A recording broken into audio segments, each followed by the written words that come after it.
Listo. Querido Moshe, ¿no? Cuando usted me confirme. Sí, sí, estimado. Nada más mando el comunicado y empezamos. Bueno, vale, Moshe.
Ya mandé el aviso, estimado. Ah, bueno, aquí lo mando al grupo de Venezuela igual. Ahí estamos. Los controles. Aquí todo en orden, estimado. Usted me indica, le doy el conteo e iniciamos. Bueno, Hashem, yo creo que ya con el favor del Eterno ya son las 8 Sí, en punto. Sí, bueno, ok, Hashem. estimado. Entonces, aquí vamos a empezar. Con el favor del Eterno, estamos al aire en 3, 2, 1, adelante. Shalom a todos, Baruch Hashem. Le doy gracias al Eterno por permitirme compartir nuevamente este espacio después de la semana pasada que estuvimos en la festividad de Purim, como novajias, pudiendo tomar pues la parte que nos pertenece como novajias de esa celebración, pudiendo celebrarlo cada uno pues, de sus familias, eh, como como lo hayan podido celebrar, que el Eterno les haya permitido. Y nuevamente retomando esas clases de código divino, pues quería empezar una pequeña plegaria y también es con una historia que también espero les guste mucho. Bueno, bendito eres tú, Hashem, Rey del Universo, te agradecemos por permitirnos volver a estar a las personas que estamos en estos momentos, a los que se vayan uniendo, Eterno, que esta clase se ha contado para nosotros como estudio de Torah, de querer conocer más de tus leyes, eh, de todo lo que nos has permitido trabajar y seguir trabajando en la Emuná y en el Bitajón, y ahora querer profundizar en tu Torah y en tus preceptos que nos diste a nosotros los noajidas, las 7 leyes y sus derivados. Padre Celestial, te pedimos para que esta clase sea en mérito de Alejandra Barros, hija de Noah, que ella se encuentra pasando por una prueba que tú le has enviado, Rey del Universo, para que tanto ella como su hijo eh, pueda, pueda crecer fuertes, eterno, que permitas que ese decreto que, que diste a través de los médicos sea revertido y que tanto ella como el niño que ella pueda dar a luz a su hijo sin ninguna dificultad. Padre eterno, Padre misericordioso, también te pedimos para que esta clase sea mérito de la pronta recuperación de Rabbi Shalom Arush Ben Yadna, para que le traigas de nuevo de regreso su voz, eterno, la claridad de su voz, el lenguaje de sus palabras, eterno, para que nos siga enseñando en Muná, inclinando al mundo entero, eterno, a tu servicio. Padre eterno, Padre misericordioso, no, por último y no menos importante, eterno, el anhelo de que todos nosotros podamos vivir en shalom eterno, shalom interno entre nosotros mismos, que podamos trabajar nuestros atributos no buenos, el shalom con en nuestra casa, eterno, con nuestros seres queridos, con nuestras esposas, nuestros esposos, eterno, que sea pronto el día en que sea revelado tu justo y recto Mashiach de una manera buena y dulce. Bueno, Hashem, con el favor del Eterno, Yo quería compartirles una historia también que me gustó mucho, para que empecemos con alegría y también meditemos. Es una de las formas también. Trata Hashem, la próxima clase también alternaremos con recitar Teilim y con canciones que el Eterno me permita cantarles, me permita compartirles. Y bueno, Strat Hashem, eh, esta clase, bueno, me gustaría también, se me ha olvidado, es decir, como siempre decimos en la Asociación Breslev Colombia, en la comunidad Novajida Breslev, Beshem Hashem Nase Ben Asliach, Beshem Hashem Nase Ben Asliach, Beshem Hashem Nase Ben Asliach. En el nombre de Hashem haremos y tendremos éxito, en el nombre de Hashem haremos y tendremos éxito. El relato que Besrat Hashem les voy a recitar, a leer a continuación, es El Hijo del Rey, extraído del libro Dorados Cuentos para Pensar. John había sido uno de los mejores alumnos de la escuela. Todos dábamos por descartado que le esperaba un futuro envidiable, con una bella familia. Es por eso que me chocó tanto reencontrarme con él varios años después. John lucía muy bien arreglado, perfumado y con ropas de última moda. Luego de unos minutos de charla, me comentó que no se había casado.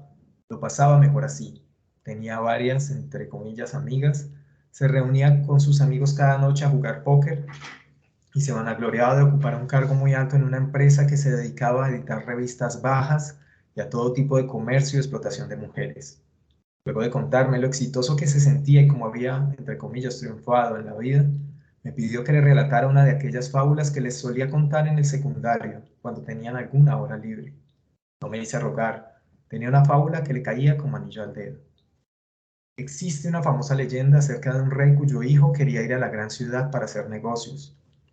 El rey consintió. Le fue entregado al príncipe una considerable suma de dinero y lo trasladaron al centro comercial más importante de aquella época, el Manhattan de nuestros días. Durante los primeros días, el joven príncipe se hospedó en el mejor hotel de la ciudad, donde las lujosas habitaciones lo hacían extrañar muy poco el esplendor de su palacio. Pasadas unas semanas de comer en los mejores restaurantes y las mejores ropas, el dinero se le fue acabando hasta que tuvo que cambiarse a un hotel más modesto y luego otro más barato aún, hasta que terminó por arrendar una pieza sucia y húmeda. También su menú de comida se vio seriamente afectado, hasta que pronto se vio obligado a buscar cualquier trabajo para poder subsistir. Así fue como se empleó como limpiaplatos de un restaurante, y con el correr del tiempo los pies le dolían de tanto estar parado. La ropa estaba bastante manchada y sus manos muy ásperas por el jabón. Mientras, en el Palacio Real, el rey decide enviar a su ministro del Tesoro para que vea cómo está el hijo del rey. El ministro comienza a buscarlo por las mejores oficinas, luego en los bancos, por último en las tiendas, pero no lo encuentra, hasta que luego de varios días lo encuentra lavando platos. Se acerca y le pregunta si lo reconoce. Por supuesto, eres el ministro del Tesoro del reino. ¿Qué haces aquí? He venido para saber si precisas algo. Dime, ¿en qué puedo servirte, príncipe? Pues bien, quisiera, si puedes, conseguirme un par de zapatos ortopédicos. Ya sabes, paso mucho tiempo de pie y preciso buenos zapatos. Además, me gustaría poder tener 2 mudas de ropas, unas para el trabajo y otras para cuando salgo de trabajar. Estas ya están muy sucias y gastadas, y si no fuera mucho pedir, un par de guantes para lavar. El ministro lo miró y se puso a llorar. ¿Por qué lloras? No fue tanto lo que pedí, solo te pedí un par de cosas. No fue por lo que pediste que lloro, contestó el ministro, sino por lo que no pediste. Podías haber pedido que te llevara al palacio junto al rey y no lo has pedido. Hashem, esta enseñanza es del gran rabí de Argentina, el rabí Isaac Sakan. Y Baruch Hashem, quería empezar con esa historia para conectar un poco con la primera parte que Besrat Hashem les voy a compartir hoy, que es del libro, el libro que ustedes conocen, el libro En el Jardín de la Fe. Ya llegando al final, pues Hashem, para los que el Eterno les ha permitido llegar hasta el final o que están todavía leyéndolo, pues es una parte que conecta mucho con este tema de las 7 leyes y de pues, nuestra misión en la vida. Pues entre ese relato que es bastante inspirador respecto a que nosotros pues Baruch Hashem, la mala inclinación hace que se nos olvide a qué venimos a este mundo y terminamos pidiendo por cosas para adornar la casa temporal en la que estamos, y en vez de pedirle al Eterno pues, que nos permita estar más en su presencia, que es igual la única aspiración que debe tener toda criatura en esta tierra. Entonces voy a empezar este es el capítulo 7, ya llegando al final del libro. De hecho, pues voy a compartir la tratación al final. Se llama El propósito de la ley divina y los preceptos. Debemos saber que todo lo que hacemos en el servicio al Creador, ya sea la plegaria, el estudio de su ley o el cumplimiento de sus preceptos, todo está dirigido para acercar al hombre a la fe, para que se revele su majestad. Eso significa saber y creer que todo lo que pasa en el mundo, en general y con cada uno en particular, es solo por la voluntad y la supervisión del Creador, sin ninguna intervención de algún factor natural. No existe la perfección de conocimiento auténtico, que es la ley divina, sin la fe. En otras palabras, el que estudia la ley sin fe no puede alcanzar el conocimiento auténtico contenido en ella, tal como dijeron los sabios que se debe rezar. Sea tu voluntad, oh Eterno, que seamos nosotros y nuestros descendientes conocedores de tu nombre y estudiosos de tu ley, porque porque solo por medio de ser conocedores de tu nombre, que es la fe, se logra aprender la ley divina como es debido. La fe reforzada conduce a una mayor iluminación del alma, y mientras más iluminada esté, tendrá mayor capacidad de reconocer a su Creador. La regla es que lo esencial de la finalidad del hombre consiste en trabajar y en seguir los caminos del Creador, con el fin de merecer conocerle y acercarse a Él, pues esa es su voluntad, que le conozcamos. No debe el hombre tener otra intención en el servicio al Creador que cumplir su voluntad. Como tal, estudiar la ley divina y cumplir los preceptos con el propósito de llegar a conocer al Todopoderoso es el propósito de la existencia del hombre en este mundo, sin motivos ulteriores de beneficio y prestigio personal. El nivel espiritual del hombre. Se cuenta sobre el hijo de un gran sabio que sufrió una enfermedad que le produjo la muerte clínica. La gracia de Dios se recuperó después que su alma llegó al umbral del cielo. Cuando se recuperó un poco, su padre le preguntó: Dime, hijo, ¿qué viste en el mundo espiritual? Respondió el hijo: Vi un mundo al revés, los altos estaban abajo y los bajos arriba. Asintió el sabio con la cabeza y dijo: Hijo, viste un mundo claro.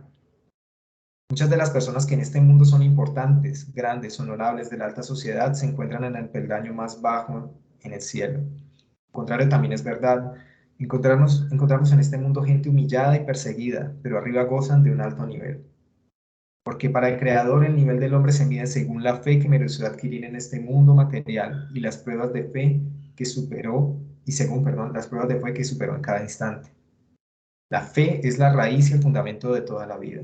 Y como dijo el profeta Habacuc 2:4, un hombre justo por su fe vivirá. La persona con fe tiene asegurada una vida buena, plena y bella, gratificante y significativa. Vivirá tanto en este mundo como en el venidero, porque también en el mundo venidero ella vivirá según la fe que adquirió en este mundo. Todo proviene de la fe, y cuanta más fe el hombre adquiere, más elevado es su nivel. Grandeza y insignificancia. El profeta dice, Shmuel 1, 16-7, el hombre ve el exterior mientras que el Eterno ve el corazón.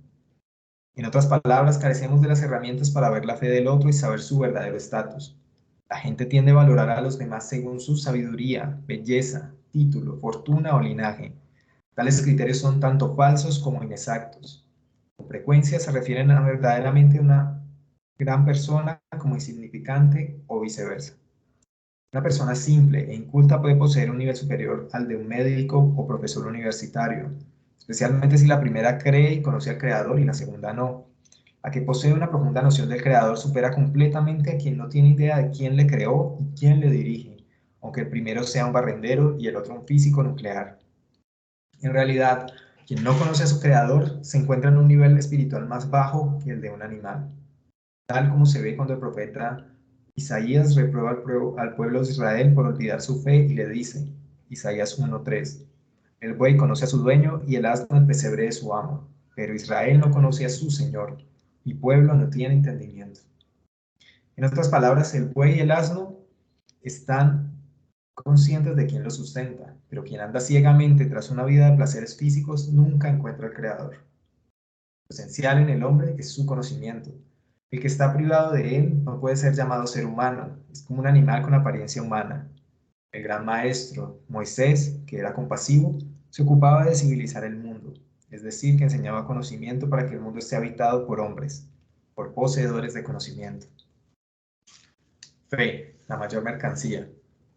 A la luz de lo aprendido, toda la ocupación del hombre en este mundo debe concentrarse en lograr y adquirir la fe, pues es lo más importante de todo. Enseñaron los sabios que la primera pregunta que se hace el hombre después de morir es: ¿negociaste durante tu vida con fe? Como ya mencionamos en este libro, la interpretación literal de esta pregunta es si el hombre actuó recta y honestamente en sus negocios, si no engañó, robó o mintió. Pero en un más alto nivel la pregunta es: ¿acaso la mercancía que negociabas se llamaba fe? ¿Adquiriste la fe? ¿Estudiaste la fe? ¿Vendiste la fe? ¿Enseñaste la fe? El sagrado del libro del Zohar enseña que el Creador mueve mundos enteros para que dos personas puedan encontrarse y hablar sobre su finalidad. La conclusión de lo antedicho es que todos los encuentros en la vida del hombre son para que aprenda la fe o para que la enseñe. Vemos entonces cómo la fe es clave para la auténtica felicidad y éxito en este mundo y en el mundo venidero. Sus beneficios y virtudes son ilimitados e infinitos. Dichoso es quien adquiere la completa y clara fe. Bueno, no sé si tiene algún comentario, antes de entrar al siguiente tema.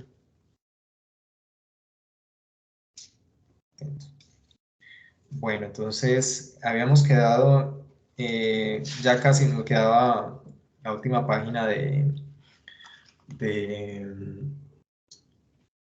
¿cómo es que es? De la carta del autor.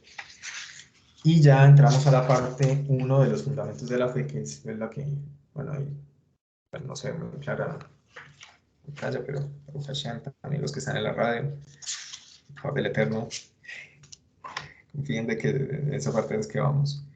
Entonces, retomando, pero una vez que Moshe se, se ungió como el principal profeta de todos los tiempos y Hashem le ordenó los preceptos de la Torá a través suyo, incluidos los preceptos noágidas, ningún otro profeta verdadero que se levante podrá cambiar, agregar o eliminar alguna parte de sus preceptos por siempre.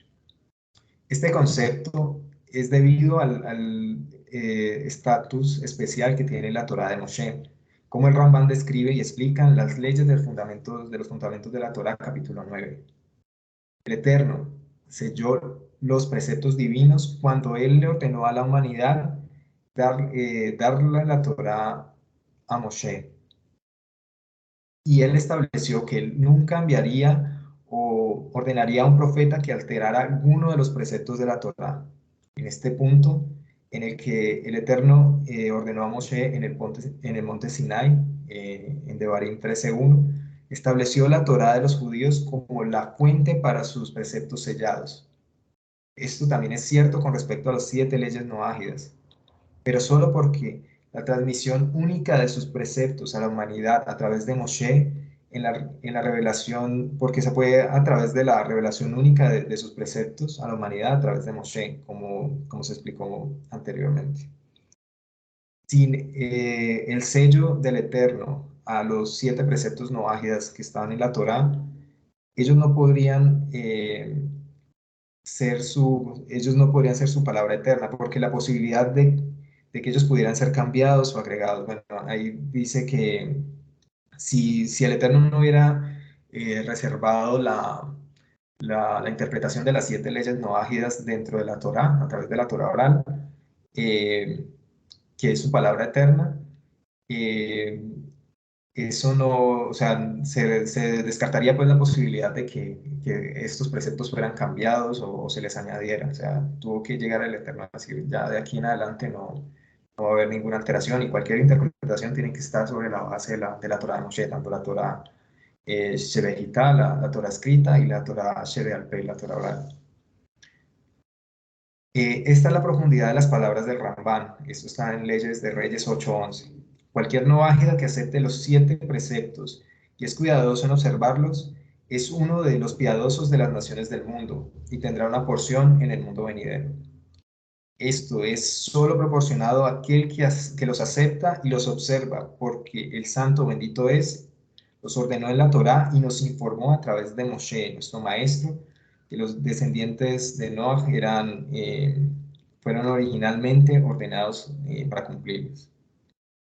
El verdadero apego de una persona al Eterno solo puede ser en una forma que esté de acuerdo con la voluntad del Eterno. O sea, eh, solamente una persona, como ya hemos visto también que nos comenta el Rabbi Shalom Arush, que una persona verdaderamente puede apegarse al Eterno solamente de una forma en que él mismo, por su libre albedrío, o bueno, en hebreo Bejirá, eh, actúa de acuerdo a la voluntad del Eterno. Y pues para ello tiene que conocer esa voluntad y querer cumplirla por su propio libre albedrío.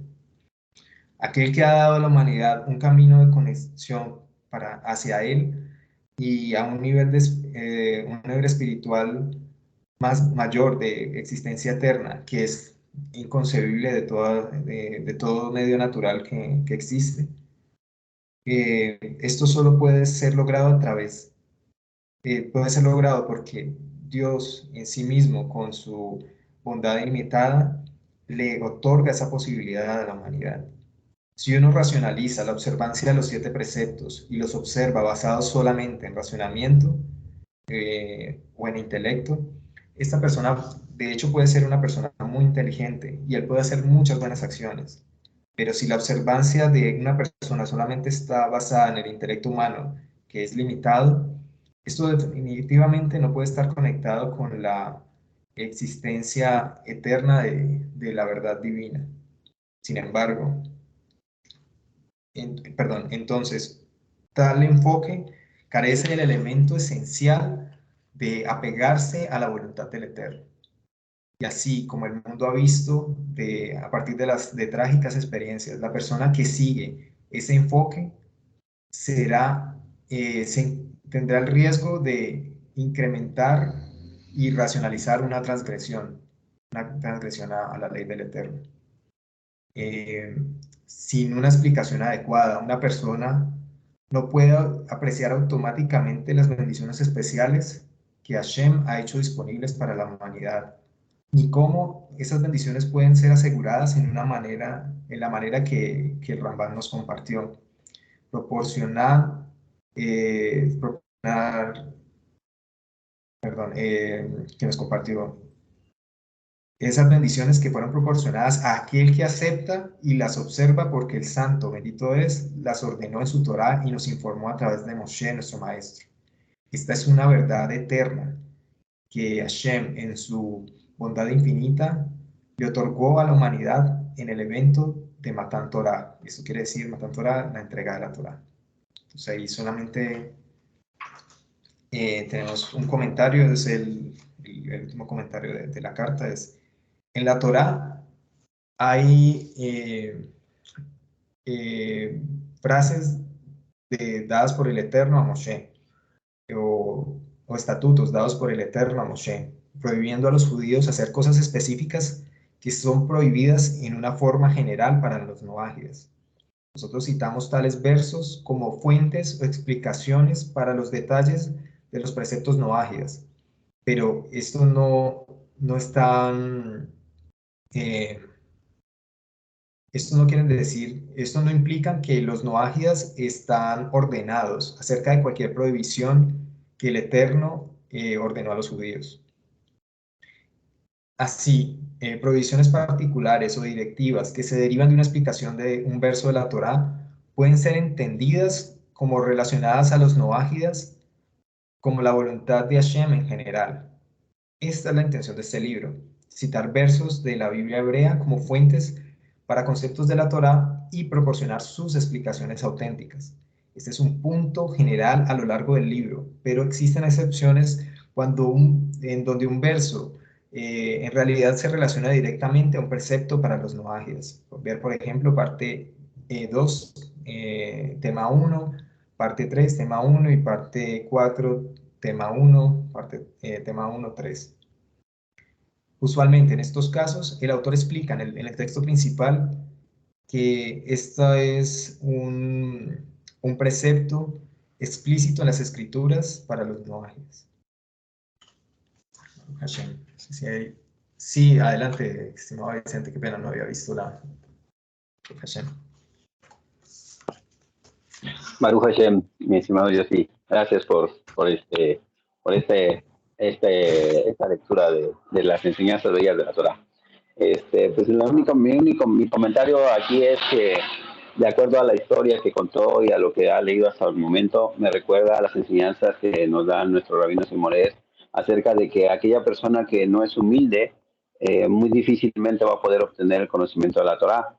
Entonces, aquí en la historia del hijo del rey, el hijo del rey le faltaba humildad, porque como nos enseña nuestro sabio, la humildad no es que tú seas pobre. Ahí pareciera que él es humilde y que no quiere tomar muchas cosas de su papá, porque así a lo mejor a mí me empezó a parecer, ¿no?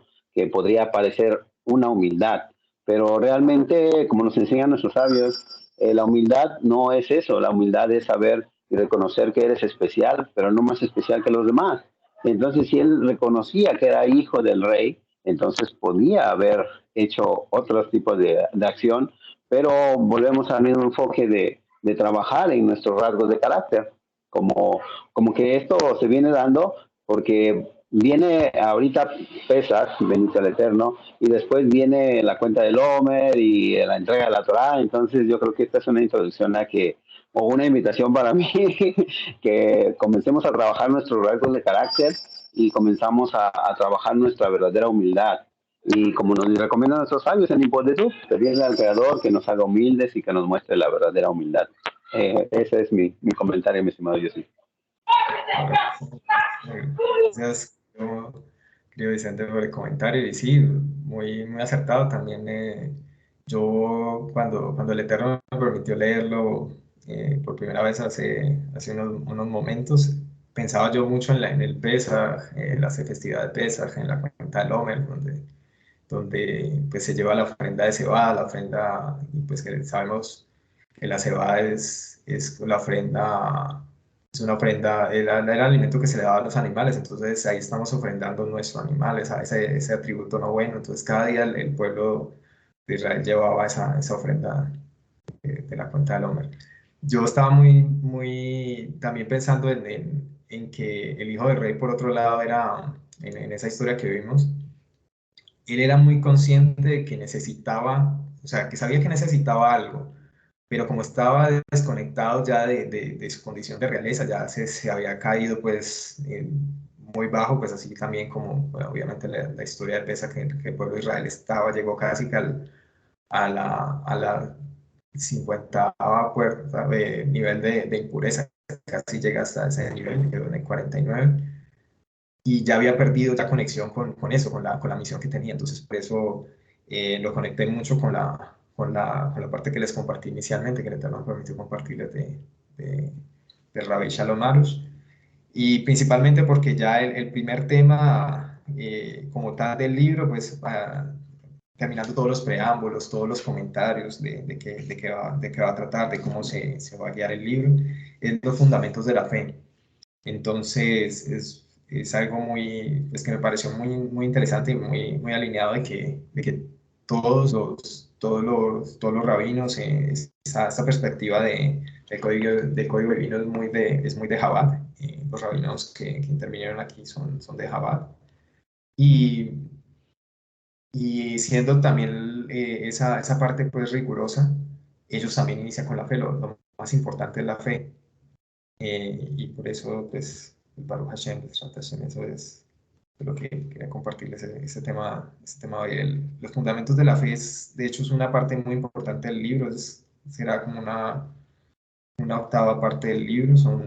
Pues, vamos a usar ahí varias clases. Y bueno, yo voy a continuar. La parte 1, los fundamentos de la fe. Esta sección explica detalles de las siguientes 9 obligaciones y 6 prohibiciones Son basadas en los principios fundamentales que son implícitos a partir de los preceptos para los noágidas que prohíben la idolatría. Implícitos a partir de los preceptos dados a los noágidas o sea, que les prohíben a ellos pues, prácticas idolátricas, más bien, decirlo como de esa forma. La primera, saber que existe un Dios y que creó todo lo que existe. La segunda, aceptar el yugo del cielo. Esto en hebreo se llama Kabbalat Ol Malchut Shamayim.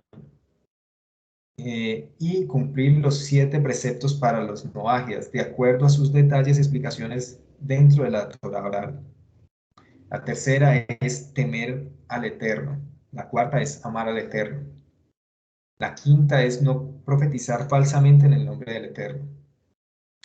La sexta, no profetizar en el nombre de un ídolo o convencer a otros de idolatrar un ídolo o transgredir cualquiera de los 7 preceptos.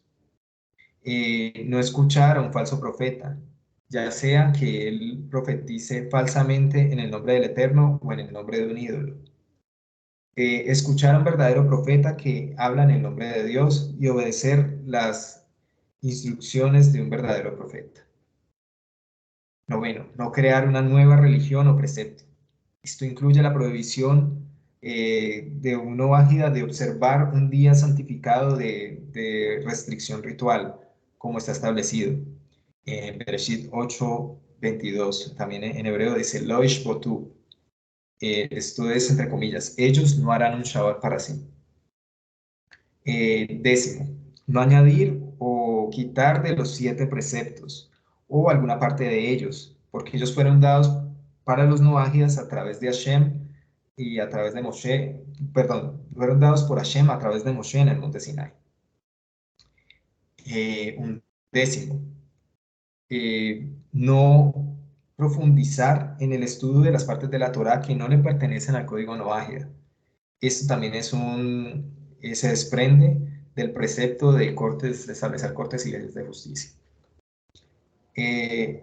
Duodécimo, tener fe y confiar en el Eterno, que esto incluye orar solamente a Él y pedirle a Él que proporcione las cosas que necesitamos. 13º, alabar y agradecer al Eterno, que incluye que una persona debería agradecer a Hashem por su comida, por su sustento y por las cosas que le ocurren a él. 14º, esforzarse por imitar los caminos de Hashem, que fueron alabados por los profetas de la Biblia hebrea, y mejorar nuestro propio temperamento y rasgos de carácter y establecer en ellos los caminos que son conocidos como correctos a los ojos de Hashem. 15º, evaluar nuestras acciones y arrepentirnos por nuestros malos rasgos, por cada una de nuestras malas acciones y cambiar nuestras formas de actuar para mejor. Bueno, aquí pasamos a la introducción de estos fundamentos de la fe que se llama el fundamento del código noágida, la Torá escrita y la Torá oral. Bueno, aquí empezamos con una nota directamente del Rambam, que termina con el final de la carta, es como la parte final de la carta del autor. Cualquier noágida que acepta los 7 preceptos y es cuidadoso de observarlos es uno de los piadosos de las naciones del mundo y tendrá una porción en el mundo por venir. Esto es tal de que esto es proporcionado a aquel que los acepta y los observa, porque el santo bendito él los ordenó en la Torá y nos informó a través de Moshe, nuestro maestro, que los descendientes de Noah fueron originalmente ordenados acerca de ellos. Pero si uno los observa solamente por la virtud de sentido común, él no es un Ger Toshav. Esto entre paréntesis significa un noágida residente.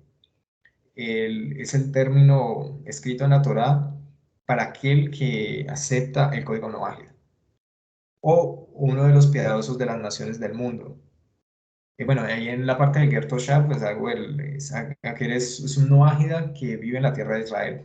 No he hecho esa aclaración. Eso es un Ger Toshav que acepta cumplir con los preceptos del código noágida.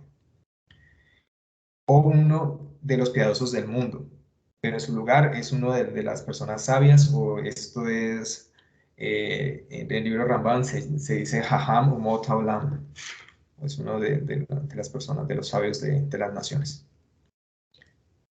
Bueno, los primeros 5 libros de la Biblia hebrea, Bereshit, Shemot, Vaikra, Bamidbar y Devarim, son la esencia y la sustancia de la Torá escrita. Ellos son referidos como las enseñanzas de Moshe y son conocidos en el lenguaje común como los 5 libros de Moshe. Bueno, aquí hay unos comentarios acerca del primer punto. Eso está establecido en Ramban, Leyes de Reyes 8:11, basado en el texto rabínico antiguo, Mishnat Rabbi Eliezer, sección 6. Y como Rambam lo estableció en una de sus respuestas, su libro de respuesta, Teshuvot a Rambam, los piadosos de las naciones del mundo son piadosos si ellos observan los 7 preceptos que los engloban junto con los descendientes de Noah en todos sus detalles. Y otro comentario respecto a la Torá escrita es, en un sentido general, se refiere a todo el cuerpo de los 24 libros de la Biblia hebrea. En esencia, sin embargo, es el Humash, también conocido como el Pentateuco o los 5 libros de Moshe, porque él solo contiene todos los preceptos divinos y nada más debería ser agregado y nada más debería ser quitado de ella. Incluso los profetas genuinos no pueden alterar nada en el Humash. De hecho, todos los profetas posteriores o las profecías son verificadas con para su completa conformidad con el Humash. Ese es el criterio definitivo. La falsedad de un profeta o de su profecía es establecida incluso por la divergencia más pequeña de las palabras originales del Humash. Esto está en Ramban, Principios de la Fe, número 9, y también en las Leyes de los Fundamentos de la Torá, capítulo 9. Y la enseñanza de Moshe. Por ejemplo, Yoshua 8, 31, 32 y 23, 6, el segundo libro de Reyes 14, 6 y el profeta Nehemías 8. Los 5 libros de Moshe. Como el pueblo judío tiene una tradición histórica inquebrantable desde el tiempo que desde el tiempo de Moshe, que él es su autor. O sea, que él fue el que escribió todos esos 5 libros y que es confirmado por la tradición que él fue el autor. Y aquí pues nos dice cómo fue. Moshe escribió estos 5 libros a través del dictado divino. Cada palabra en ellos fue dictada a Moshe por Hashem mismo. La creencia que Moshe es el profeta supremo y definitivo de Hashem y también en consecuencia del origen divino de la Torá no está basada en afirmaciones de Moshe o de otros, y tampoco en el hecho que Moshe manifestó milagros y signos sobrenaturales y maravillas. La autenticidad de Moshe está basada en la revelación pública en el monte Sinai. Hashem se reveló a sí mismo a toda la nación de Israel, al menos a 3 millones de personas, y proclamó ante ellos los 10 mandamientos. El pueblo judío, en su totalidad, personalmente experimentó esa revelación. Cada individuo, en efecto, se convirtió en un profeta, y cada uno verificó la experiencia del otro. Con sus propios ojos ellos vieron y con sus oídos ellos escucharon. Mientras la voz divina les hablaba, y también ellos escucharon a Hashem diciendo: Moshe, Moshe, ve y diles lo siguiente. Ellos no recibieron la ocurrencia de ese evento y lo aceptaron como, ellos no recibieron la ocurrencia de ese evento y aceptaron como si fuera una afirmación o la tradición de un individuo, o que fuera, en este caso es decir, que no fue dado por una sola persona, sino que el pueblo lo experimentó por ellos mismos. Esa revelación pública entonces autentificó de buena fe el estado de Moshe como profeta del Eterno y el origen divino de las instrucciones que él registró en la Torá. Eso y solamente eso es el criterio para para la creencia y la aceptación de Moshe y sus enseñanzas. Como Hashem le dijo a él, yo vendré a ti en una nube de humo espesa, para que las personas puedan oír cuando yo te hablo y que ellos puedan creer en ti por siempre. Esto está en Shemot 19:9. Ahí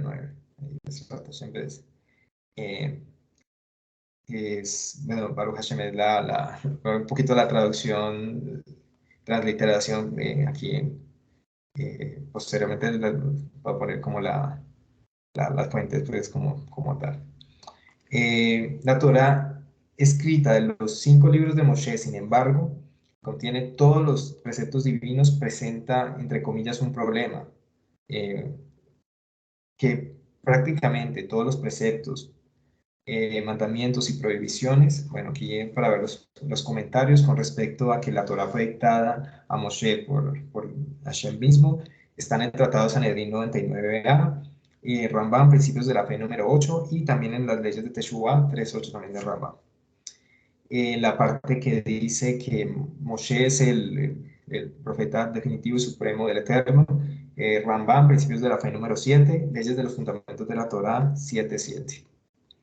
También en la parte de la entrega de los 10 mandamientos por parte del Eterno hay varias referencias. Está Shemot 19:20 y Devarim 4, 5 y 19. Referencias. También vemos cuando el Eterno le dice a Moshe, se escucha la voz del Eterno diciéndole a Moshe que les diga lo siguiente. Entonces esa parte está en Rambam, desde los fundamentos de la Torá 8.1. Y el último comentario que les comenté que era de Shemot 19:9, la referencia es también las leyes de los fundamentos de la Torá, y el Rabí Saadia Gaón en el libro Emunot Bedeot. En la introducción, el Tratado 3, capítulo 6, y el libro El Kusari de Rabí Yehuda Halevi, la parte 1, 87, y el Sefer HaHinuk, la introducción. Bueno, entonces estábamos hablando de que los 5 libros de Moshe presentan un problema, entre comillas. Ese problema, pues ya lo va a anunciar el autor a continuación. Prácticamente todos los preceptos, mandamientos y prohibiciones aparecen de forma incomprensible. Sus aplicaciones prácticas no son definidas o explicadas en el texto. Consideren, por ejemplo, estos preceptos judíos. Entonces ahorita nos va a dar unos ejemplos de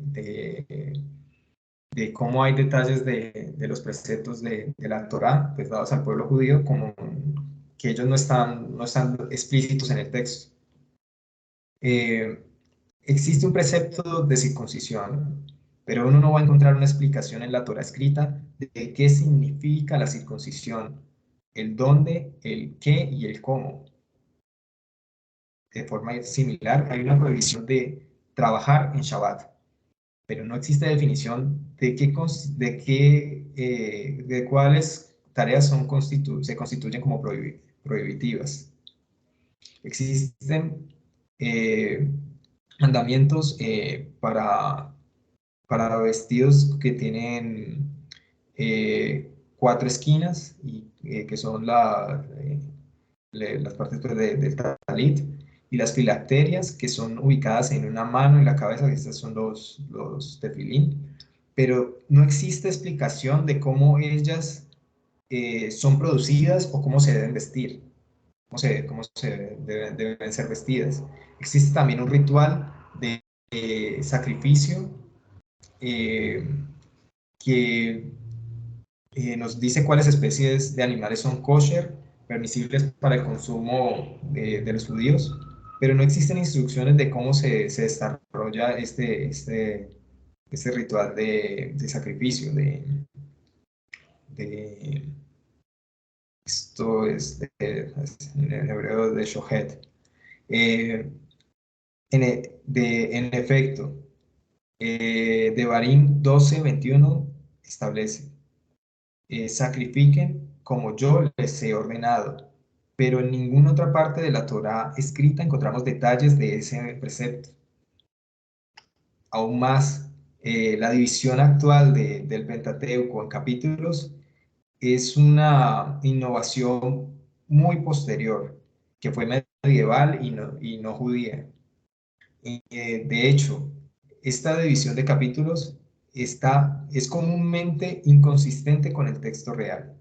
El hecho que esas divisiones se hayan aceptado universalmente es más como una conveniencia práctica para propósitos de referenciación del texto.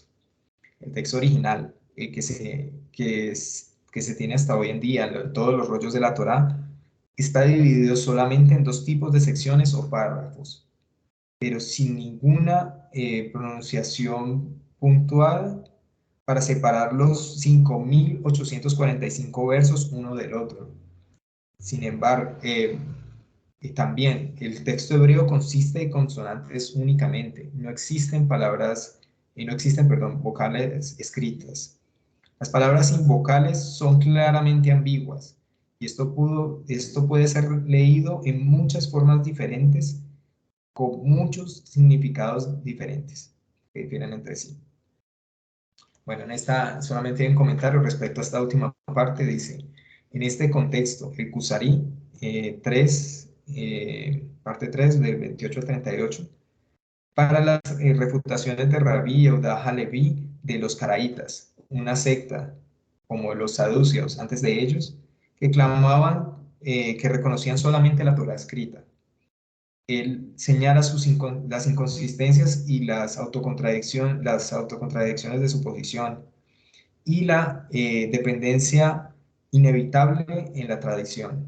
Con respecto a la división tradicional de la Torá en secciones, esto no fue relacionado para facilitar, o esto se refiere a la parashá, a todas las parashot. Esto no fue relacionado para facilitar facilitar las lecturas. Hay 669 secciones o párrafos para los 5.845 versos. Y ellos tienen diferentes longitudes, ¿vale? Tienen diferentes longitudes. Por ejemplo, 148 versos que hay de Bereshit 28:10 hasta Bereshit 32:3 forman un solo y completo párrafo sin interrupción. Y así los 146 versos de Bereshit 41:1 a Bereshit 44:17. Por otro lado, los 72 versos de Shemot 21:1 a 23:5 están divididos en 18 párrafos, y los 110 versos de Devarim 21:10 a 25:10 están divididos en 44 párrafos. También los 19 versos de Shemot 15 del 1 al 9 y los 43 versos de Shemot 32 del 1 al 43, cada verso ha sido separado, ha sido roto y separado en componentes, en diferentes componentes. Entonces está viendo de que pues, la Torá tiene una forma de ser dividida pues, que no tiene nada que ver con la facilidad de la lectura, sino pues que obedece por una parte, a esa división de capítulos que hicieron las religiones pues, de la idolatría, que tomaron la parte de la Torá oral y la convirtieron en el libro, pues obviamente con sus divisiones, que lo convirtieron en el libro de su religión. Y por otro lado, las divisiones que establecieron los Jajamín, los Tanaim y todos los posteriores hasta nuestros días, para interpretar la Torá para pues, los propósitos de las en Parashot, de todo eso. Entonces, bueno, de aquí podemos ver que incluso con la aceptación del origen mosaico de la Torá, o el origen, pues, en este caso, de Moshe Rabbeinu, de la Torá, el texto escrito hebreo delante de nosotros es solamente, o sea, solamente el texto escrito es totalmente incomprensible. Por otro lado, la Torá ha sido siempre el texto primario para conocer y practicar las enseñanzas de Dios y los preceptos. Desde los primeros días de su composición, es claro que el pueblo judío debió haber sido informado desde el comienzo de cómo leerlo, los significados de sus versos y las definiciones de sus preceptos. ¿Cómo se realizó esto? A través de una tradición oral. Esta tradición fue revelada a Moshe y transmitida por medio de él a toda la nación. Y desde entonces pasó de generación en generación. Esto, esto es llamado la Torá oral y específicamente no fue grabada en textos formales hasta mucho después en las enseñanzas talmúdicas, en los escritos talmúdicos y midrashicos. Bueno, aquí hay varios comentarios, esta es una parte muy corta, pero hay varios comentarios. En la parte que dice por tradición oral, entonces se refiere al Kuzari 3, 64-74. También ya la otra parte que dice que la tradición fue revelada a Moshe, ver el Talmud de Jerusalén, Tratado Peah 2.4 y Midrash Vaikra Rabba 22.1. Que pasó de generación en generación. Entonces, ver el Ramban, introducciones al comentario de la Mishnah y el Mishneh Torah, el Ramban. Y por último, las enseñanzas, los escritos talmúdicos y midrashicos. Bueno, aquí sí hay una parte. Yo creo que con esta parte, la clase de hoy, la lectura de hoy, Baruch Hashem, que aquí nos dice cómo fue esa transmisión. Entonces, un número de textos discute las razones del mandato divino de mantener esto como una tradición oral. Ver, por ejemplo, el Midrash Tanhumá, Kitizá 34, Midrash Shemot Rabbah 47.1, Ramban, Guía para los Perplejos, tomo 1, inicio del capítulo 71, Rabbi Yosef Albo, Sefer Haikarim, parte 3, 23, Rabbi Yodalov, Tiferet Israel, dice, el cambio histórico de comprometer la Torah oral, de pasarla a los escritos, que esto es el Talmud, se necesitó debido al deterioro drástico de las condiciones sociales después de la destrucción del Segundo Templo y la dispersión de Israel, del Tratado Temurá 14b. Fue difícil para los eruditos de la Torah concentrarse y confiar en la memoria y en la transmisión solamente, debido a que existía una amenaza seria que la tradición fuera distorsionada y olvidada. El número de los discípulos continuó disminuyendo y nuevas calamidades surgieron. El gobierno romano se expandió en el mundo, convirtiéndose cada vez más y más fuerte. Los israelitas viajaron y se dispersaron, ahí se erraron y se dispersaron a todos los confines del mundo. Entonces el Rabí Yehuda Hanasí, de memoria, entonces compuso un trabajo altamente condensado, que es la Mishnah, que estuviera disponible para todos, para que ellos pudieran estudiarlo y de forma rápida y que la gran cantidad de detalles no fueran olvidados. Eso está en el Ramban y Introducción al Mishneh Torah. El continuo deterioro de las condiciones sociales necesitaba la composición del Talmud y los comentarios rabínicos posteriores y codificaciones para preservar el entendimiento de la Torah oral para las generaciones subsiguientes de judíos. Baruch Hashem. Bueno, por del Eterno, creo que podemos dejar ahí, no sé si existe algún comentario, de pronto en alguna parte no la dije, de pronto no se escuchó bien. Hashem, atento a algún comentario.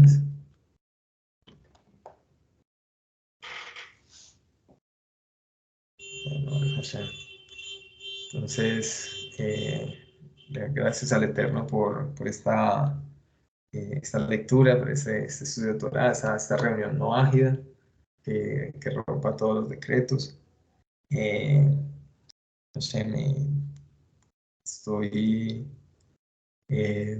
muy alegre de que hayamos podido compartir lo que nos queda de este mes de Adar y ya prepararnos para Pesaj. Y bueno, Baruch Hashem, quiero terminar con una plegaria sencilla, agradeciéndole al Eterno por esta gran bendición, compartir con todos ustedes. Y bueno, nuestra ocasión la próxima semana ya entraremos más en esos fundamentos de la fe, de saber de dónde vienen los preceptos y las interpretaciones de los sabios acerca de cómo cumplirlos, que pues vienen en la Torah oral, y que pues por qué es que se está difundiendo todo ello ahora, que todo eso sirve a los propósitos del Eterno, que sea de gran bendición pues para nosotros y que disfrutemos esta semana, que ya estamos ya a mitad de semana para cumplir con la voluntad del Eterno y llegar nuevamente a Shabbat y tener esa luz que nos acompañe la semana próxima también. Bueno, bendito eres tú, Rey del Universo, Padre Celestial, te agradecemos por este momento, Eterno, por esas enseñanzas de los Jajamín, del Rabbi Shalom Arush Ben Yavna, del Rabbi Moshe Weiner, el Eterno, que les des larga vida, que les aumentes en sabiduría, les aumentes en discípulos, que permitas que siempre tengan salud para que puedan seguir difundiendo esas enseñanzas y trayendo esa revelación tuya a este mundo, Eterno, a nosotros los noágidas, al pueblo judío. Gracias, Padre Celestial, por todo lo que nos das, Eterno, todo lo que nos das. Agradecemos por la compañía de todas las personas que se unieron en la radio, de todas las personas que se unieron a la transmisión y las personas que sea tu voluntad, Eterno, que les llegue este mensaje, Eterno, que despierten para acercarse a ti y que para nosotros nos sirva también para seguir trabajando, Eterno, apegarnos más y más a ti, lograr esa unidad, Eterno, y ese amor gratuito con nosotros, Eterno, con nuestras familias, con tu pueblo Israel. Y Eterno, que permites que tengamos una noche tranquila, Eterno, que podamos descansar, que nuestras almas puedan retornar a ti y que misericordiosamente nos retornes el día de mañana para continuar con tu obra. Y eres tú, Hashem, espero y siempre hacer bien. Muchísimas gracias a todos, que estén muy bien.